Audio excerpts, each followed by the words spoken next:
This is Bethany Gagne, founder of the Albany Peace Project, and today I'm here with Deb Foss, who is a longtime friend of mine, and she's been telling me how she's been sneaking meditation into different aspects of her life in very creative ways. Deb, can you share those two stories with me? Absolutely. It's been an interesting week. This just happened this week. And before we start, I just want to thank you for your amazing commitment to this wonderful project. The world really needs it, and you and us all together. So my day job is I do staff training for an agency that supports people with developmental disabilities. And at my job, I teach a class in time management for new managers. And as an optional add-on, I said, anybody wants to learn to meditate? I really think it could help you in focusing and managing all the many tasks that you have to perform in your busy days. And just last week, this woman stayed for the optional intro to meditation, and she said, Deb, this just isn't going to work. You know, I did an overnight shift. We're short-staffed. I'm exhausted. My mind's flying all over. I said, great. Perfect. And she looked at me like, great. And I just did a 5-minute intro. Nothing extravagant. Had her move into what I call, or what's called 3-part yogic breath for about 5 minutes. And then I had her open her eyes, and she looked at me and she said, what did you do? I feel like I just took a nap. What did you do? And I said, now you have a tool. Right, right. You know, now you have a tool. Life doesn't have to feel so out of control. Right, right. So I was totally gratified. Made my day. Oh, I bet. And I know she'll tell people because she looked so stunned. Yeah, and yeah, that's funny because we forget about the first time we meditated and the place that we went to, you know. So that's wonderful to bring us back to that moment, you know. So tell us about the second story. Well, this one was outside of work.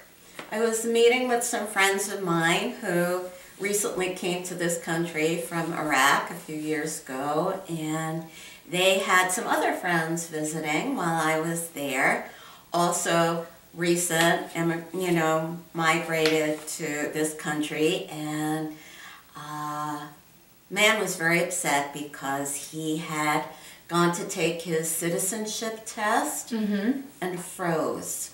His heart was pounding really hard, and his mind went blank, and he wasn't able to answer the questions. And at the point that I met him, he was ranting about how frustrated he was and angry. And the good news is he'll get another chance. Right. And I, at a dinner table, with food all over, said, you know, would you like to learn some stress management techniques? And, you know, he gave me the look. You must know the look. Like, eye roll, I call it. Yeah. The eye roll, that's it. But he was so desperate. Right, right. And I just had him, he couldn't get the breath to move into his belly. That's how tense he was. I said, okay, well, let's just slow down your breath. Slow breath in, slow breath out. Slow breath in, slow breath out. And I saw his shoulders relax and his face soften. And he said, but it isn't going to work. So I said, if you practice, it will help. So it's not a guarantee, but it's, oh, what a wonderful gift that I could, as you said, sneak it in. No, that was your word. But I love that you're really taking the initiative of all these times. I mean, what that gentleman doesn't know is in that fight or flight response, he can't access the higher thinking centers. So you teaching him that is, you know, everything. It could make the biggest difference in his life. Sure, if I called it meditating, he wouldn't have gone there. If I called it yoga, he wouldn't have gone there. If I called it stress management, maybe. Yeah, right. So Deb, you're a yoga instructor, and also you've been trained in something called body dialogue, which has a lot of similarities to the Albany Peace Project as far as intention, pointing the mind only in the body. Can you share with people about that? I would love to. I spent 10 years working at the yoga center called Kripalu Center in Lenox, and I was a yoga teacher there and a program director. And I also worked in their healing arts department as a massage therapist and also as a facilitator doing body dialogue. I was trained there in this fabulous technique to access the wisdom that lies within our bodies, that our mind is not tuned into in our everyday life. You know, we often say that this project is a pain in the neck, or this person. Right? And we can rant about it, but we don't often take the time to explore. So what am I carrying in my neck? And just go into the body in kind of a meditative state that's guided. And people find amazing insights very quickly, actually. So it's been incredibly useful to people who are stuck in grief, stuck in anger, stuck in confusion, to access their inner wisdom. So it's been one of the most gratifying aspects of my life. And you no, I'm sorry, what were you going to say? And I've been offering workshops around the Capital District at different yoga centers, at Numinous and Unity Church, and there'll be another one coming up soon.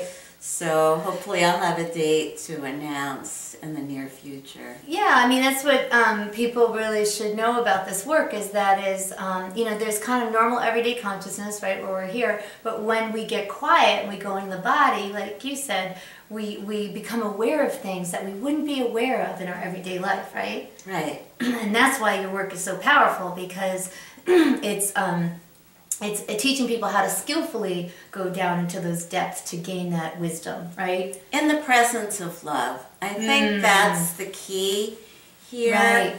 My role as a facilitator is to be a compassionate witness, to help people go to scary places and know they're supported. I did one session with somebody who was angry at her sister, and I didn't think it was a big deal, but wanted to let it go. And in the course of a few minutes, she just came into this place where she remembered how much she loved her sister. Oh, sweetness. And she wasn't in touch with that. She was in touch with something else. So, you know, to get under the mind, it's not that easy. So all these techniques of meditation helps us, as Deepak Chopra says, that insight is what happens in the spaces between our thoughts that we can get to through meditation. So this is just a deeper you know, I always kind of feel like meditation, I'm always just trying to so God can get a word in edgewise. Exactly. We're so chatty, you know. That's great. You know, and got you know, he, she, it, you know, can't get in there at all. So my goal is us just sitting still. You know, finally, you know, the infinite has a shot of getting through to us. And you're right, that insight, those profound insights come up, make a difference. Absolutely. Absolutely. So I'm sure you'll be using some of those skills in your meditation today. Yes, I will. So stay tuned for Deb's meditation, and thank you very much, Deb, for all your support and help with this. My pleasure.